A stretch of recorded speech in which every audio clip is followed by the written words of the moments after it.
සුබෝවන් වාසනාවන්ත අනාගතයක් හැමෝටම උදා වේවා. මම ඔයාලට මේ ගම්පහ නගරයේ තියෙන මේ රණවිරු ස්මාරකය. එතකොට අර එහායින් තියෙනවා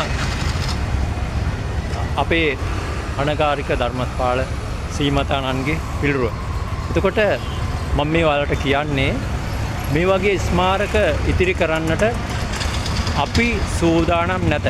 ඒ කියන්නේ කේසර සිංහයෝ සිංහපැටව් දිනා දීපු මේ සුවිශේෂී නිදහස ආපසු හරවන්නට කිසිවෙකුට ඉඩ ලබා දෙන්නට අප සූදානම් නැත.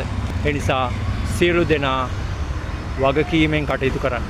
2029 අපි මේ සුවිශේෂී වෙනස අපි කරමු. නොහැකිනම් කෙසේව කරමු.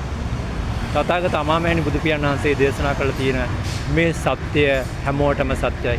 චිරං ජයතු මාතෘභූමි, චිරං ජයතු මාතෘභූමි. තෙරුවන් සුරකිමු.